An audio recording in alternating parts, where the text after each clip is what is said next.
नमस्ते मित्रों, सभी को जय श्री राम। आज हम जानेंगे देवरा बाबा एक ऐसे संत थे जिनके पैरों के नीचे अपना सिर रखने नेता व अंग्रेज तक भी आते थे।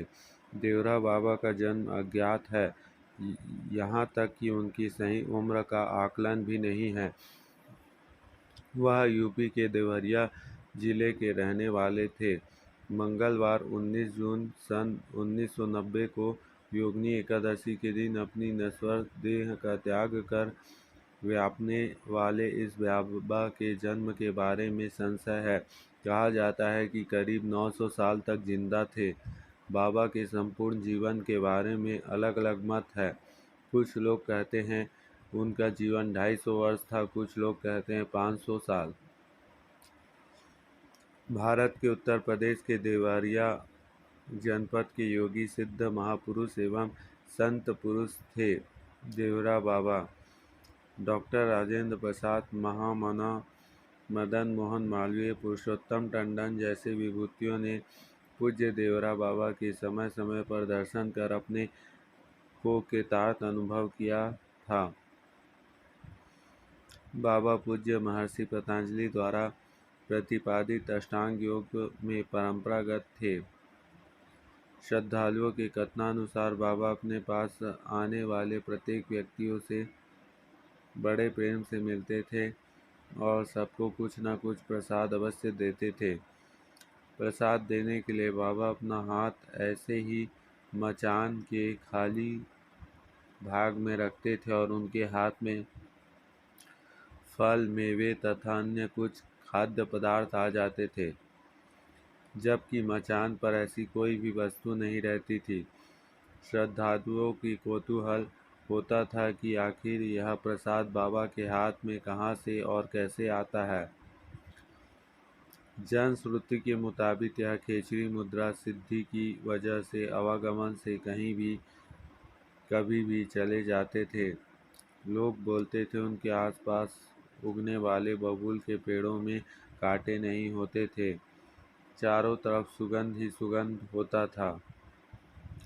लोगों में विश्वास है कि बाबा जल पर चलते भी थे और अपने किसी भी गंतव्य स्थान पर जाने के लिए उन्होंने कभी भी सवारी नहीं की और न ही उन्हें कभी किसी सवारी से कहीं जाते हुए देखा गया। बाबा हर साल कुंभ के समय प्रयाग जाते थे।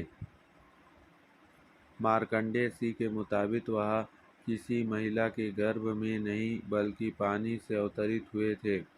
कहते हैं कि वह 30 मिनट तक पानी में बिना सांस लिए रह सकते हैं। उनको जानवरों की भाषा समझ में आती थी। खतरनाक जंगली जानवरों से वह पल भर भी काबू कर लेते थे। लोगों का मानना है कि बाबा सब पता रहता था कि कब कौन कहाँ और उसके बारे में चर्चा हुई। वह अवतारी महापुरुष थे। उनका जीवन बहुत सरल और सौम्य था।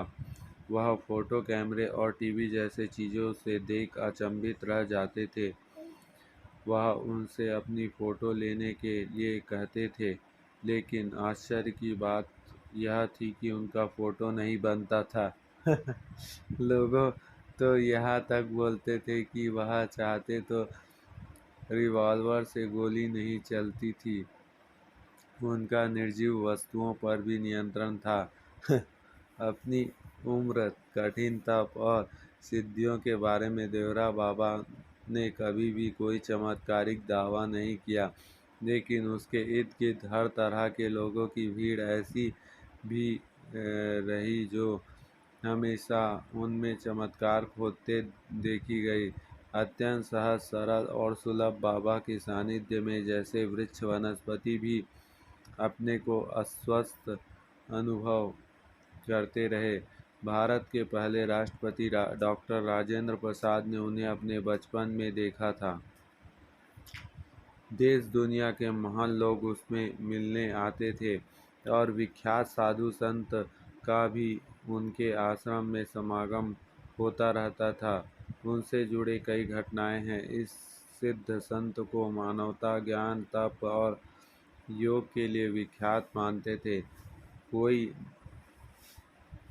1987 की बात होगी। जून का ही महीना था। वृंदावन में यमुना पार देवरा बाबा के डेरा जमा हुआ था।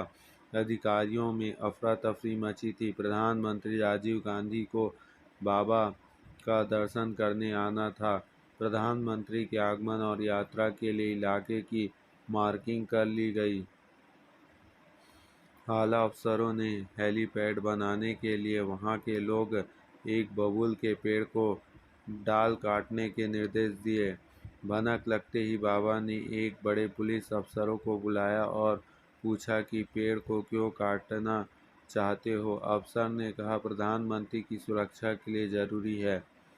बाबा बोले, तुम यहाँ अपने पीएम को लाओगे, उनकी प्रशंसा पाओगे, पीएम का नाम भी होगा और वह साधु संतों के पास जाता है, लेकिन इसका दंड तो बेचारे पेड़ को भुगतना पड़ेगा। वह मुझसे इस बारे में पूछेगा तो मैं उसे क्या जवाब दूंगा? नहीं, यह पेड़ नहीं काटा जाएगा। अफसरों ने अपनी मजबूरी बताई कि वह आर्डर दिल्ली से आए हुए अफसरों का है, इसलिए इसे काटा ही जाएगा। और फिर पूरा पेड़ तो नहीं काटना है, इसकी एक टहनी ही काटी जानी है। मगर बाबा जरा भी राजी नहीं हुए। उन्होंने कहा कि यह पेड़ होगा तुम्हारी निगाह में, मेरा तो यह सबसे पुराना साथी है, दिन रात मुझसे बतियाता है, यह पेड़ नहीं काट सकते। इस घटनाक्रम में बाकी अफसरों की दुविधा बढ़ती जा रही थी। आखिरकार बाबा ने उन्हें तसल्ली दी और कहा कि घबरा मत, अब पीएम का कार्यक्रम टल जाएगा। तुम्हारे पीएम का कार्यक्रम मैं कैंसल करा देता हूँ। आश्चर्य की 2 घंटे बाद ही पीएम ऑफिस से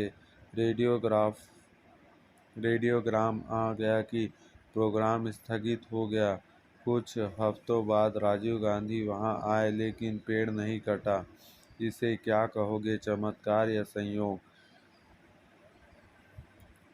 बाबा की शरण में आने वाले कई विशिष्ट लोग थे। उनके भक्तों में जवाहरलाल नेहरू, लाल बहादुर शास्त्री, इंदिरा गांधी जैसे चर्चित नामों उनके साथ हठ योग सीखने भी जाते थे। सुपात्र देखकर वह हठ योग की 10 मुद्राएं सिखाते थे। योग विद्या पर उनका गहन अध्ययन था। ध्यान, योग, प्राणायाम, ताड़क समाधि आदि वह गुण विवेचन करते थे। कई बड़े सिद्ध सम्मेलन में उन्हें बुलाया जाता था तो वह संबंधित विषयों पर अपनी प्रतिभा को सबको चकित कर देते थे। जय श्री राम।